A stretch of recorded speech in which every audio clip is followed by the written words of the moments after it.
So, two of your favorite subjects, starting with the evolution of consciousness. Lightweight stuff. We're starting with really lightweight stuff here.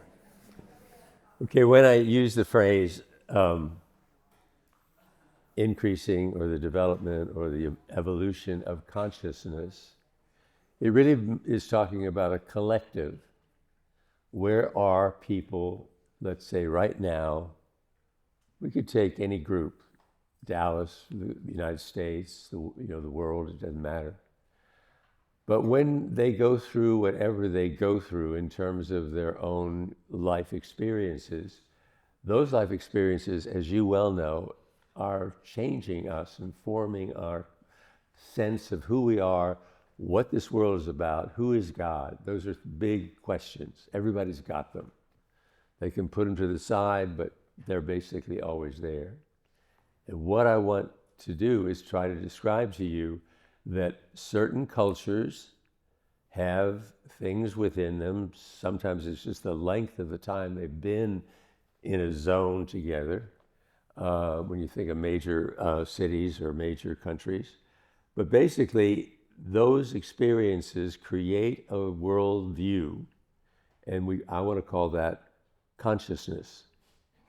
Not conscience, but consciousness. And consciousness can be described, Bill Barrett did a wonderful oversimplified thing, much more less than Hawkins in the book Power and Force, which is really interesting because he has numbers for everything. And anyway, back to the image that I'm using from Bill Barrett. The lowest form of consciousness in his mind is complete and total self-centeredness. It's all about me. Nobody else matters. I see everything in the world through my eyes of what can I get from this person. That's the lowest level of human consciousness, meaning what God intended you to be, you're as far away from it as you can be. Really encouraging when you think of it. No, I'm kidding. The next one is when somebody realizes that it's not only them, but it's also theirs, the people that are close to them. Let's just make it family to make it simple. So me and my family, that's all I care about. I care about my wife, my children, and myself. And I make all my decisions based on that. A little higher up. And then you go higher than that, you get a realization that we don't live just as a unit within a larger experience of life, but what about me and mine and then ours, the whole world that you are surrounded in. Most of us live in Dallas, in this metroplex, and things that happen here affect us. And so we're all kind of in that mode. And when you care about all those people and you want to learn how best to serve them, you're going up higher in the level of consciousness. The next one is kind of really interesting. Usually happens in your 40s, but what he says is that when you get a sense of who you really are, what really turns you on in the sense of gives you enjoyment, that is a moment in the development of consciousness that's important because it sets the rest of the time, the rest of the levels of consciousness, meaning you discover what you really are here for. I'm here, I know, here to do what I'm doing right this minute. This is the most I am ever myself is right here with you out there. That's what I love more than anything. I didn't know that was my gift. I am a teacher. And I remember in the seminary, in fact, this is the first time I think I've ever said this to myself or anyone. I remember once I was at the blackboard and I was trying to help somebody. And I said, I love doing this. I know something that they need to know, and they're getting it. And so that was me. But it's for anybody who finds this is what I really want. Then the next stage of consciousness is I don't just say, oh, that's interesting. No, I say, well, if that's my gift, I need to develop it. So then you go into the work of struggling and learning and winning and losing, all through this thing that I'm going to try to develop this skill till it's as good as I can make it. And the highest level of consciousness, give it away. No charge. Just give it away. And I thought, thank you, Bill. That was pretty good.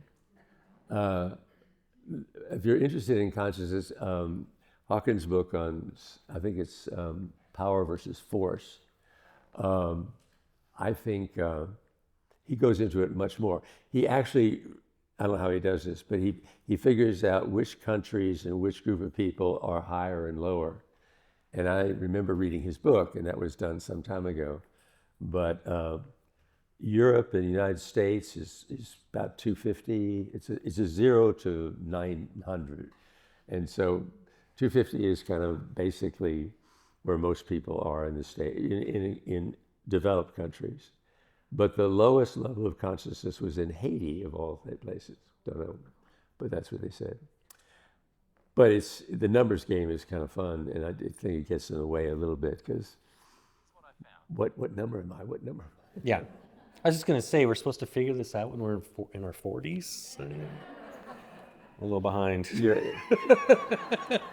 Maybe you are making up, like in turbo years, you're moving and changing, okay?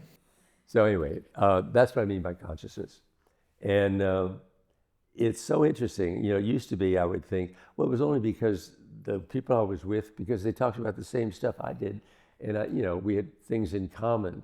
It's much more complicated than that. It's when you see this person, there's a vibration, a frequency, and I believe if there's nothing that you don't, one thing I want you to understand most especially, if everything is frequency, that means there's no such thing as being separate from everybody around you. So you choose whether you are a positive force or a negative force. It's a little scary, but you can be caught in a negative thing without ever realizing it if you're involved with a lot of people who are equally negative. And it's like stirring it up, and it gets bigger and bigger. And so what is so important is once you realize the frequency is more important maybe than what you're doing, what choice you make, but just be careful of the thing that is negative. And that leads me into my church, the Holy Roman Catholic Church, to teach, to sanctify, but there's one other one. I almost did this, I'm sorry. The third one is to rule, to rule. Well, that's, interesting, to rule. Well, I was reading about it and just kind of thinking, what is it? Well, it means that, there are certain regulations that any organization needs. It was kind of like, what I read was sort of like, we're not really running your life. We're just making sure things are covered. Baptisms have to be recorded, blah, blah, blah, all that kind of stuff.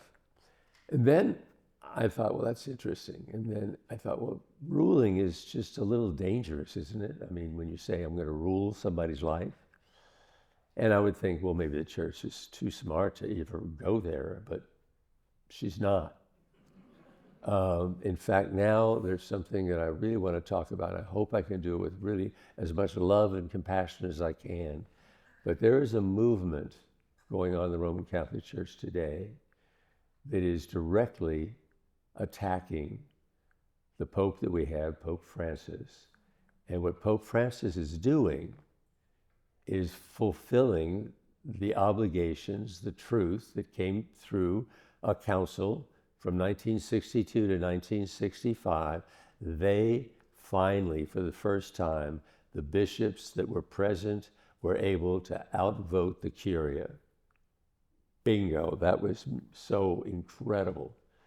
The Curia at the beginning of the Vatican Council said, well, we've had these before, we'll just make sure that we keep everything basically the same. And so when they first started the council, I read this in the book, it was so fascinating, that they just said, well, this is the Curia speaking to 3,000 bishops from all over the world. Well, we'd like you tomorrow to come with the 9 names that you will be working with as a group so that we can have these group sessions tomorrow morning. 3,000 people from all over the world. And we'll be done by 10 a.m. and everything will be... And somebody raised their hand and said, I think he was French. No, German, a German bishop, I think. Good old Germans.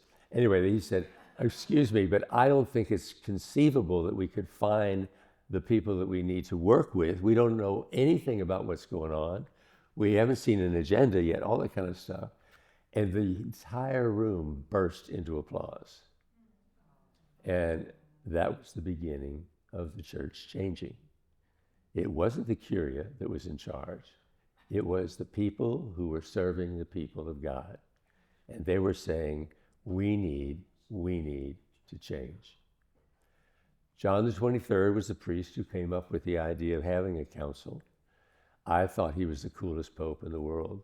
I remember when there's a picture of him when he was first ordained, first elevated to being the pope.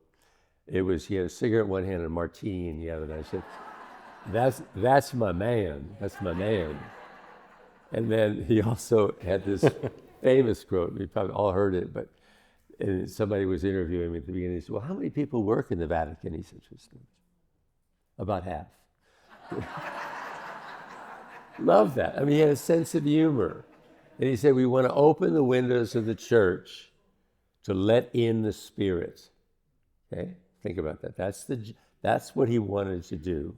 Where did it come from? Where did he get all these ideas? Well, basically, there was a biblical renewal in the 30s and 40s. Something came up called historical criticism, where Scripture was then being interpreted. I hope I'm right on this. I've got a Scripture scholar in front of me. But that basically they wanted to say that when you read something in the Old Testament or New Testament, you read it as if you can understand the context. So if God says to a prophet, to Sodom and Gomorrah, you better get your act together, I'm going to burn the banking bank out of you. What I'm saying is that there was a renewal of a way of understanding Scripture. Now, there's a couple things that I think a lot of people that are Catholic now do not realize were in the rules and regulations of Roman Catholicism. And I grew up with that. I was entered the seminary in 1960, 2 years before the council. I left the seminary to be ordained the council was 1962 to 1965.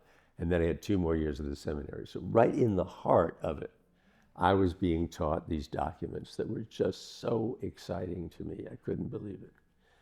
So what I think happened is that the Holy Father knew what was coming.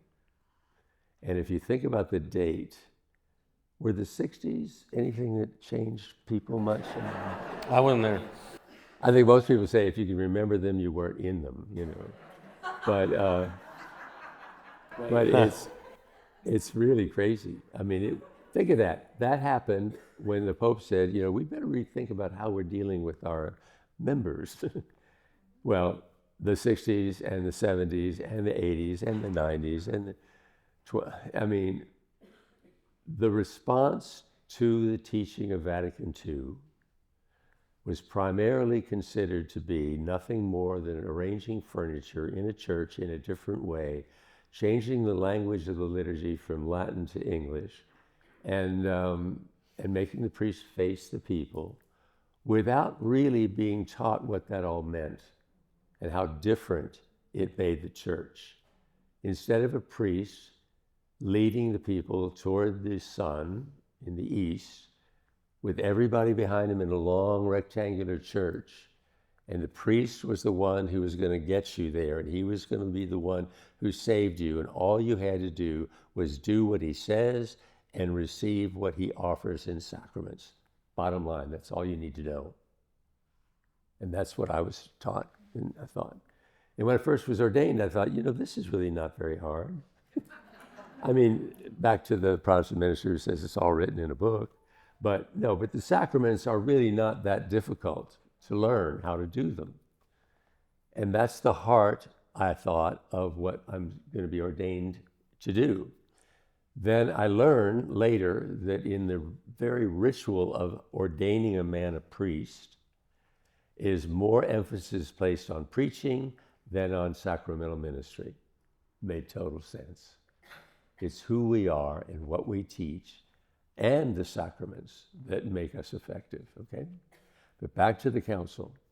So what the things that changed in the council that most people don't realize, and some people don't think they even changed yet, is the Roman Catholic Church the only true church of Jesus Christ? Is it the only way of salvation? I grew up believing, yes. My Protestant high school buddies, sorry, you're not going to make it into heaven. Won't see you there, maybe see you somewhere else. But no, it's just crazy. That I remember I wanted to be in a wedding in high school to an older brother of a friend or something. And I went to the priest. He said, no, that's called communicatio in. It was like, no, you can't go and pray with the Protestants because God's doesn't like them, I get it, whatever, I don't know. But it was like you couldn't go into church and pray with someone. And so one of the big things the Vatican Council did in a religious freedom document said everyone has a right to worship in the way they want, and every religion that seeks the truth is a way to salvation. Whoosh, explosion. I had people actually tell me, I hate that thing. I hate that change. I love thinking I was the only church that was going to be saved. I said, what? It's crazy. Anyway, that's one of the big things. The other thing was the liturgy changing into language, into English, priests facing the people, and the people wrapped around the altar. When I first was at the University of Dallas, and I got the first church that I could actually change, I worked on the chapel that was there. We renovated it. And they had seats facing this way, and the altar right there. And a woman came in, I'll never forget it, she came in and she said, I hate the way you did what you did to the chairs, because it was a small chapel. I said, why? She said, well, now I'm interrupted. I have to look at people. I said, well, I guess that means that the liturgy for you is private. Absolutely. And I thought, wow, interesting. I go to church. I do not listen to any word that I can understand from the priest. The servers have to answer all the part of the church, the part of the liturgy that says you're forgiven. That was all between the priest and the altar boys, and later altar girls. But when you think about that, it was a private event where you felt you had a mystical experience of a man who can change bread into the body of Christ and wine into the blood of Christ. And that is so different than the private experience of a liturgy in a foreign language where there's nothing but silence. Now, when that changed, that was the biggest thing that most Catholics understood to be the change, and they didn't like it. Some loved it, some didn't. The ones that didn't like it wanted a personal experience. So they were mostly older, and so they'd been used to the liturgy. And it's hard to change the way you worship, for sure. But think of it this way. They would go to the Holy Father, a group of bishops, and say, can't we just still say the Latin Mass? Please, please, please. And John Paul II, great Pope, incredible, long time that he was Pope. But he was basically doing something that I think he had to in his own way.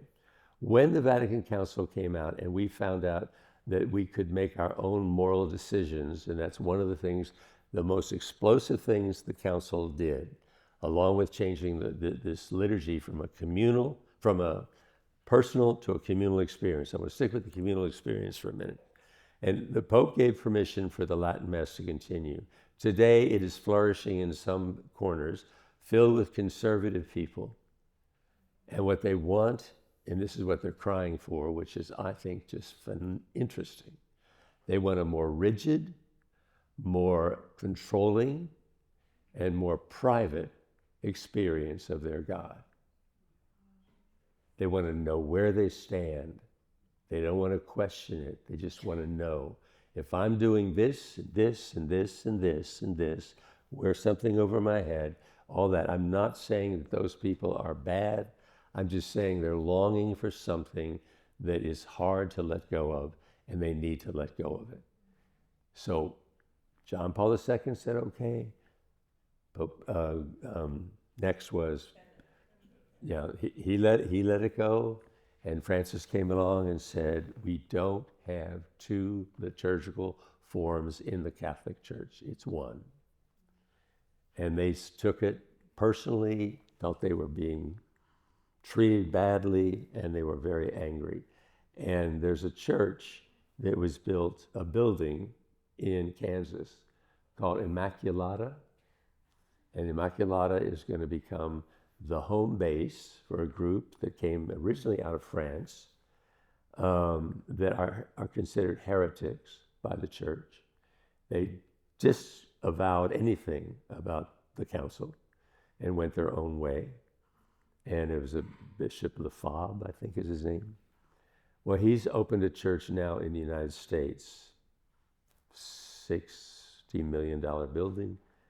And it's in Kansas, and it's called the Society of Pius X. And I guarantee you that will become where they're going to go, and they'll leave the church. And that's the really hard, fast ones. I don't know whether Francis, but I don't know if the Pope originally decided he was going to save the unity of the church, but he actually divided it when he allowed this second liturgy to happen. Pope Francis now said a group can get together to pray the old Latin Mass, but it's forbidden to be done in any Catholic parish. And so you go to a place like Tyler, Texas, it's done in a lot of parishes in Latin, in the old way, So that's one of the big issues, how we worship. The other one that I think is so interesting is who's running the church, the laity or the hierarchy. And it's so interesting to hear this. I remember reading this in theology, moral theology. If the people do not understand a ruling of the church that is considered by the church sinful, but they don't think there's anything wrong with it, the laity win. Birth control. Incredibly insane to me. This is not about having a baby or not having a baby. But anyway, when it came to that issue, he was terrified that it would sound like, because the pill had just come in, it's going to make people promiscuous. I don't think the pill is a good idea, so I think I'll make it a mortal sin to use it. That's what happened. And the committee that I know that went to him and told him, there is no difference between regulating your pregnancies by one form or another form, whether it's abstinence or whether it's the pill. And he said, I'm still going to, if you read the document, it's fascinating. The document he starts off with, it's not time for us to think about having fewer people in the world. We should think about enlarging the table of the world to have more people. He was afraid it would it would do something terrible. That's a wise, perhaps, way of saying he did this for a reason that he felt was right, but he was wrong. And I think there's been nothing that has moved more people away from the moral teaching of the Catholic Church than a teaching that doesn't make any sense. And in the way the church is designed, the laity should be considered primary over the rules and regulations of a committee. His statement was not an infallible statement or anything like that. But it was just what he felt was best for the people. Well, he missed it. And Popes aren't perfect. They're not. So but anyway, that started a way of the more conservative people giving a name to Catholics. Do you remember the name? Cafeteria Catholics. I take this one. No, that. No. Yeah, there. I'll take that. But I'm not going to follow these rules. Okay. All of that stands so clearly in my mind that the church has gotten to a place where it wasn't listening to its people. It was only listening to a small group of people called the Curia. The Curia is a group of people who might be considered the board of directors of the Catholic Church, but they're in charge of committees called consistories. And every one of those consistories, I forget how many there are, maybe 10 or 12, are run by a bishop or a cardinal, or bishops or cardinals. The clergy then was making decisions in the areas of worship, in the areas of morality, sexuality, all that kind of stuff. They would get together and say, this is what we're going to tell people that they must do if they want to be Catholic. Now, they pick two, birth control, and the other is, who do you love? Can you love someone of the same gender or not? If two people who love each other want to have a sexual experience with each other, is that morally wrong? The church said, absolutely. It is considered by the Roman Catholic Church a mortal sin, cannot go to heaven if you have someone you love and you have a sexual experience with them. Committed relationship. Doesn't make any sense. So what is this church doing? What is the church doing right now? Right now, she has come out with the most strange thing. She said, there's a couple sins that are intrinsically evil. Pardon me? Intrinsically evil. No such thing. There's no act that's intrinsically evil. Well, killing a child would be intrinsically evil. Well, it's certainly evil. But what if the child is a small child in Vietnam and this guy comes in with a gun or flamethrower and sets the whole village on fire and kills these people? Oh, that's okay, because it's a war. They're just following commands. Oh, so you can kill people there, yes. But over here, no, you can't possibly. Inconsistent to me. And so and then the other is birth control. Well, let's say I used to hear confessions to these women who, when a rule is new, everybody knows about it, everybody thinks about it, I guess. But I was ordained then, and I was in St. Monica's, and there was a priest there by the name of Father Mills and Father McTammany, and they were anything but interested in anything to do with the Vatican Council. They hated it. A council is going to be formed in my parish to help me make decisions about how I spend the parish money? That's ridiculous. I mean, they were just like, we're not going to let people into this. We run our own show. And I would listen to this as a young priest and listen to them absolutely rip apart anybody in the parish that was pushing for reform. When it came to the sign of peace, they didn't like the idea of turning and touching someone. So, will the left side of the church bow to those on the right side? That's our sign of peace. I went, what? Bowing to someone across the...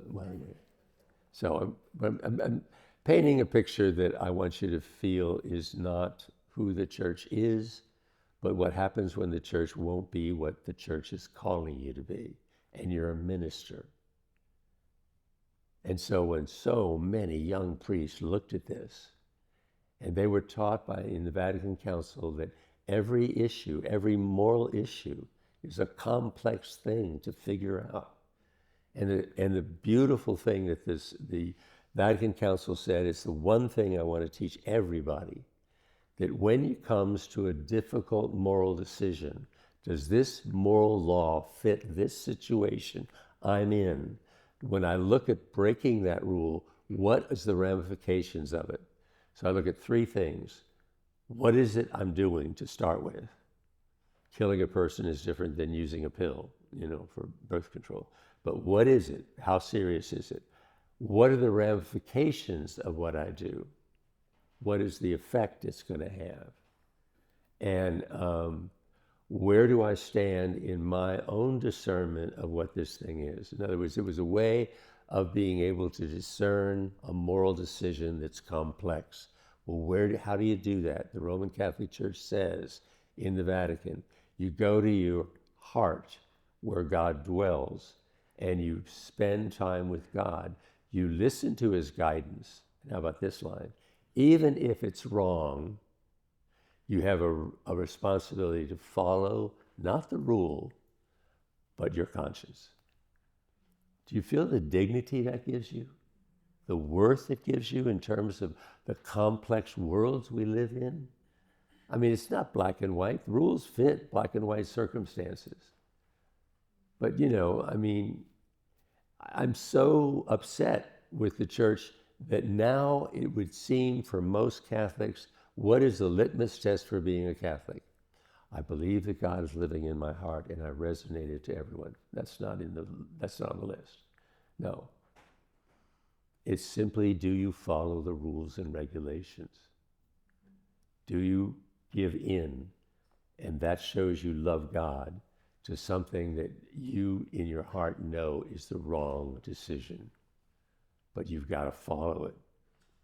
If you don't believe in these rules and regulations, you're considered not a Catholic. Well, how could that possibly be? That's not the teaching of the church. It's where the church is. So take this image of a church that is too regulated by rules and restrictions. And where are they coming from? The Curia. So the Holy Father, as I said earlier, gets these people together, all the cardinals, at Christmas, and said, you are the problem.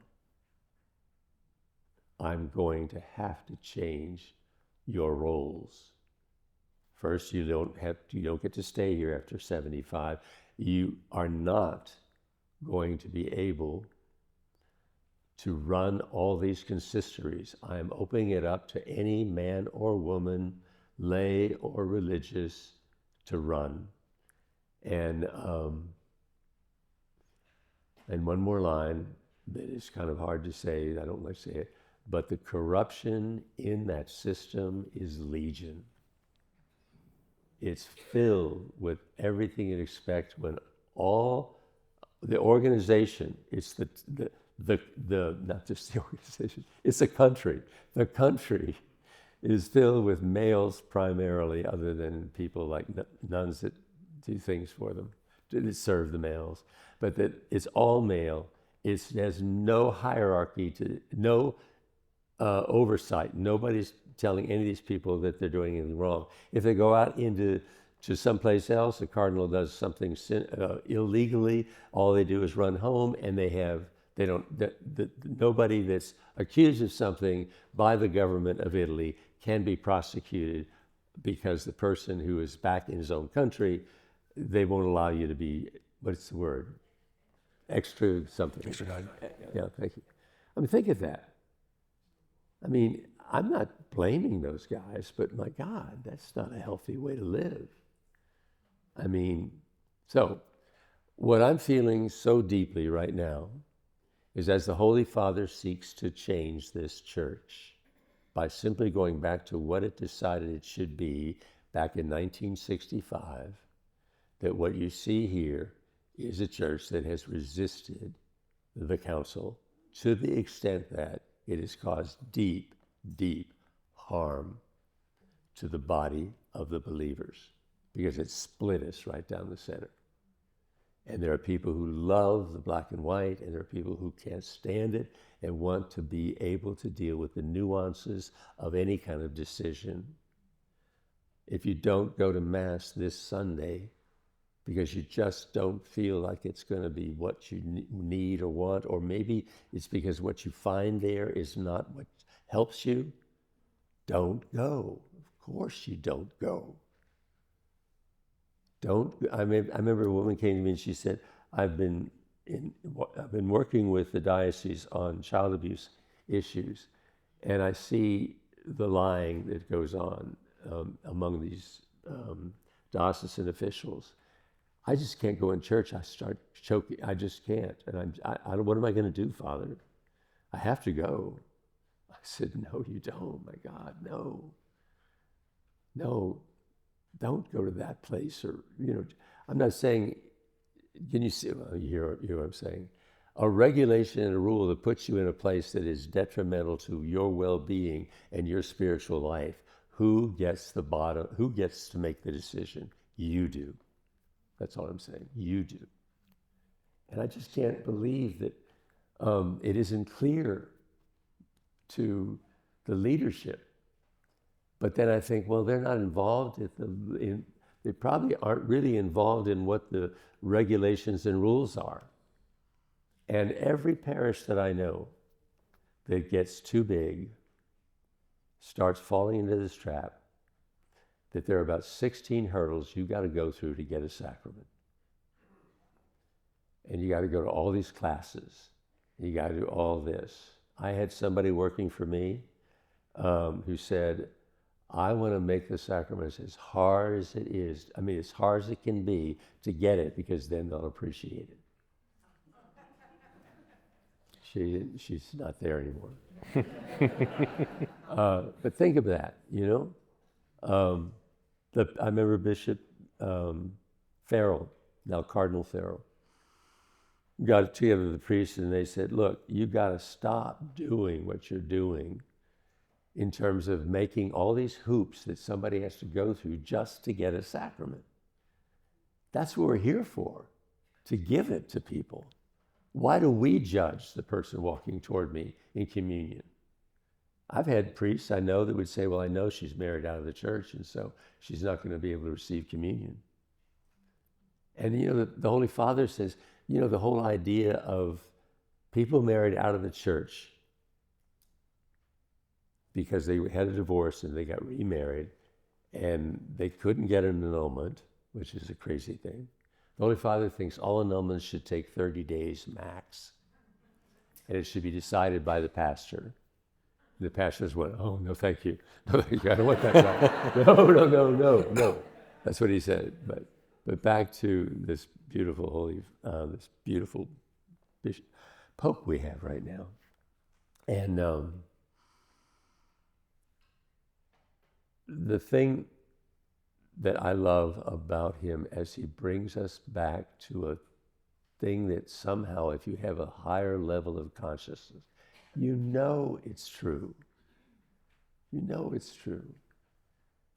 We have been given something, a regulation and a rule, and we should keep it perfectly. And when you don't keep it perfectly, you are shaming yourself for not doing it well enough, and you live in that all the time.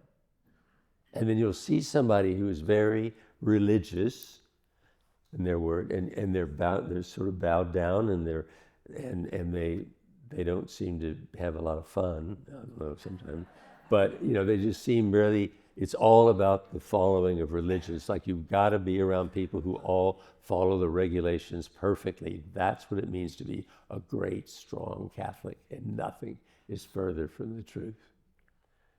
And I just.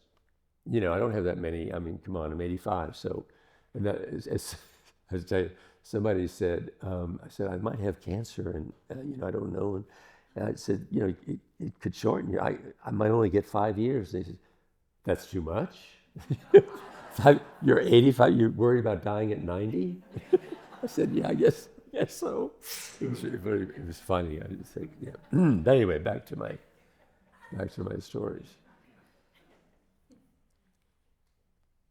How sad it is to me that 50 cardinals signed a letter and sent it to the Holy Father and said, we all believe, all 50 of us, there's only 200 and so many there, big chunk of your board of trustees, we think you're a heretic, and you are a heretic, and you are destroying the deposit of faith, and you need to go.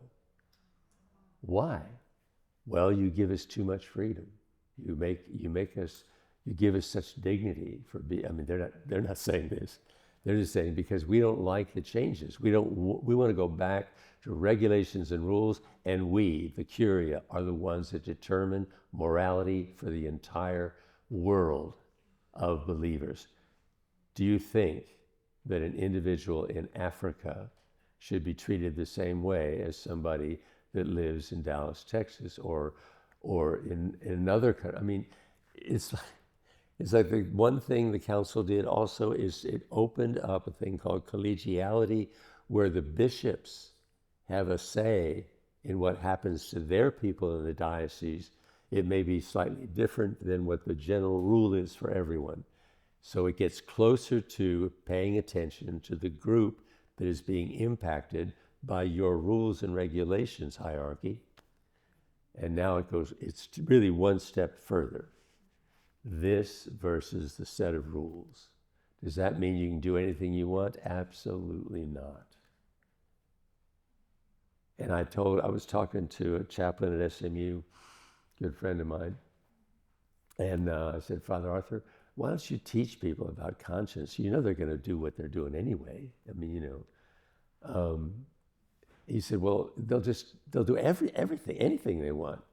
I said, well, I guarantee you they're not doing things that are insanely just destructive to them. And I'm not saying you get up and say, welcome to college, you can do anything you want. No, but just tell them at least they should be discerning what they're doing. Make them increase their level of consciousness that if they have some sexual encounter with somebody, and they better understand what they're dealing with and how powerful that is and how transformative it can be to something good or something bad. But don't just lay it out there as the mortal sin that you can't do it. It's hard to teach this way, but I believe it with all my heart. I just hate that we live in shame and fear because there's a voice that is the Catholic Church's moral teachings that lays guilt on us more than it does anything else. What a tragic thing. And the Holy Father has given his life for this. You know, when we voted for him, no, we didn't know. When he was made Pope, he had never been in the Curia. And why did Benedict XVI retire? Why? Because the Curia itself, there was enough in the Curia to know that they've got to clean up this corruption. They've got to change it. And he said, I grew up here. I've been here since I was in my early 20s. I can't possibly do that. We need an outsider. That's the story behind the story that I've been told, and I think it's true. I don't know for sure, but it seems clear. Many people have written that that's why Benedict said, I got to step away if we're going to do what we're going to do, and that's clean out the Curia. And by cleaning it out, I mean get rid of them. And by doing what they did, which was to shorten their time there, but more especially to make clear to those who stand up and say, I run this show, the Pope doesn't, we're going to write a letter and get rid of him. That's the hubris that was in that organization. That's pretty amazing. They had no problem going against the moral or the Catholic teaching that a council is the direct way in which God can finally get into the church and change it so that it reaches the people that he knows are longing for something different. That's what they don't want. A church dedicated to the needs and wants of the laity. They just want to run it, you know. So what do we do with all this? Well, we certainly try to follow the teaching of the church. And I think one of the most important things that I want you to feel from me as a priest who's been at it for 56 years or whatever it is, that I've looked back on everything, especially my hearing confessions, and I just want to tell these people, please stop coming. You're just telling me that you're human. I lost I was I yelled at my children. I hit my, husband across the face. No, anyway, they tell you all these things that are normal human struggles. And please, Father, forgive me so I can go to communion. I said, well, then you believe that when God sees you acting out some very normal emotional things, that he has rejected you and you can't go to communion? Yeah, that's what I believe. So can that be true? I think, well, that's what the church said. The church never said that about confession. Confession is a sacrament that if you think the Catholic Church has the right, or any priest has the right, to tell you in confession, I refuse to absolve you because you're holding on to something that I think is wrong, I will not give you absolution. Back in those days when the teaching on birth control came out so strong, they would go to Father Mills and confession, and they'd come over to me and sit down. I would forgive every one of them. And I'd hear stories. My husband's not Catholic. He travels. I have 4 children.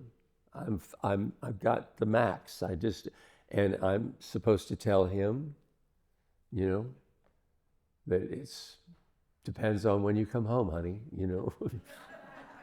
But it's, those are just things that just kill me. But I'm now going a little bit in circles. But back to this one thing about confession. I forgave those women because they told me a story that was believable, and I thought, God doesn't want you to have this burden that's going to infect your life, your intimate life with your husband. You're going to be, every time you do it, you're going to say, I'm doing the wrong thing if you're not thinking correctly or whatever.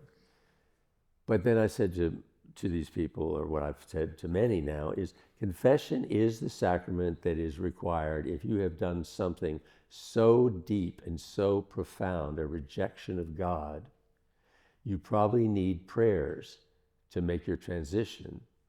The sacrament of confession is a prayer of the church for you as you struggle with sin.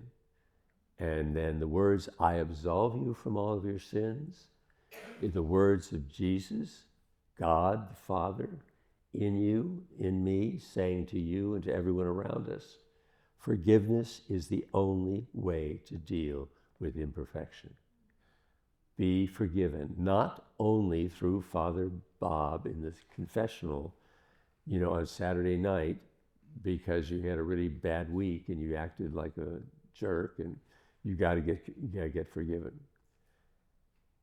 I have found maybe, I don't know how many times I might have thought I was dealing with a mortal sin, but 90% of the time it's from people telling me about their weaknesses. I left St. Bernard, and it was a wonderful parish for me. I grew more there than anywhere else. And what I really found there when I left was a group of well-intentioned, loving people from another country, South America, I think. And they had confessions going at all the masses I ever said. There was a line of people going to confession. And first of all, that's forbidden. You don't have 2 sacraments going on at the same time, but that's all right. But then, every now and then, somebody would come to me because they came in late, and I'd be just getting ready to leave the church. Father, can you hear my confession? Please, can you hear my confession? I said, okay. So I listened to what he said. Now, you're not supposed to say what people, you don't know this guy that came. This is not breaking. No HIPAA violation. Yeah, this is not breaking the seal of confession. I'm just telling you generic. He described something that he felt like he wanted to do. Go ahead, please. Continue. No, go ahead. No, that's it. I said, you thought you wanted to do something that was wrong. Yeah. And so you think that's a sin? Yeah. I said, well, you haven't given me anything to forgive. I mean, there's nothing here. Everybody, that's human nature. You want to do something wrong and you didn't? I mean, you should get a medal, not come and say, You did stop. it. You succeeded. Yeah. And I think to myself, how sad that is. How sad that they're hearing in the pulpit that God is upset with you when you sin. And if you don't come to confession, you are doing, this is the word, blasphemy when you come to communion. Blasphemy. That's what I was taught when I was growing up. Anyone that comes knowing they have a mortal sin on their soul, well, they drop the word mortal. Anyone who thinks they have the sin. Something's happened in some of the churches that I want to just scream out and want to say, will you please sit down and shut up? And that's the dutiful person, lay person that works for the church, and they get up in the pulpit and they say, not everyone should come to communion this year, and so I would like to recommend that those who are not Catholic, if they want to come forward, cross their arms. And then furthermore, I only want the Catholics who come to be, what's the word? In good standing. Who the hell gives that person the right to stand up there and ask everybody, if you come forward, baby, you better be in good standing?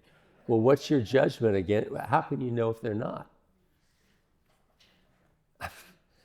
I don't know. I mean, it's so crazy to think that you would even make that announcement. They could say that every Sunday. Only those who are without sin come forward. I know a priest that took a plate, one of my parishes, and stood up and said, half the people in this room are going to hell. They don't know it. I'm here to tell you why. You go, how can anybody say that? You know, I asked him later, I said, well, how? He said, well, this is my job. I mean, that's the job of the priest. They don't know they're sinning. They don't know they're displeasing God. And I'm going to tell them how they can do better. And I said, well, that's just a little different than I see it. You know, I mean, aren't you there to kind of affirm what's good? Well, maybe, but these people, they don't know what they're doing. Anyway, so what I'm here trying to say, I love my church. I love her. She's my new mother. I love my mother. I took care of her. I want to take care of my church. And I want you to love her and not be afraid of her and not let her ask you to be something you're not. Because the most important thing I can leave you with today is please, please embrace, love that image that you can come up with. I don't care if it's dark and horrible or just wonderful. Accept yourself as you are. It's the only way you grow. Believing in the thing that I know myself to be. It may not be who I really am, but if you just have this deep, convincing love of yourself as you are, without that, you're going to live in shame and fear and anger the rest of your life. One last thing. Is it? Mm-hmm. Oh gosh, perfect timing, Don. One last thing.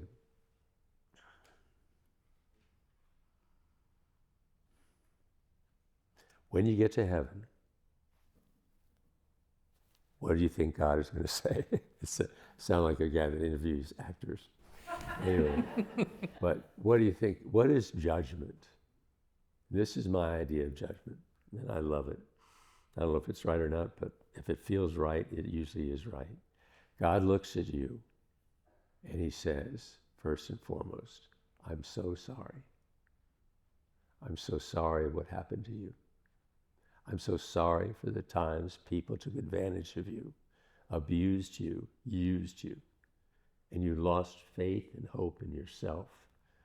And the self that you are, that's all I ever see. I don't see a sinful self. I don't see a bad self. I don't see anything other than the absolute beauty of you as you are. Not when we die, we become the image of beauty that's in our culture, which I've discovered lately. I don't know what this makeup is, but if somebody puts it on, they all look exactly the same. Exactly. Everybody on Fox News. I said, that just looks like the other lady that I was on. Just different color hair. No, but really, seriously, when you think about the love that he has, You know, when you first looked at your child, when you see a child even if it's not yours, you just smile and you say, how beautiful. Well, that's the closest you can get to just a little bit of how he looks at you. All your sins and all your faults, all your mistakes, he still sees that perfect baby, that perfect child that he created. And so fearing death is ludicrous when you think about who God is. Why would I be afraid to face him when he's filled with nothing but compassion and forgiveness? What is grace? Grace is unmerited love. Come on. But the church keeps saying, no, if you don't do what we tell you, you don't merit much. And it's wrong. And it's just so wrong. And I don't know what else can move me as it has, other than that realization that I'm loved just as I am. Ta-da. Thank you. Oh, wait.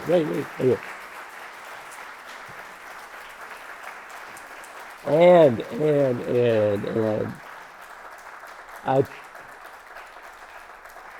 thank you.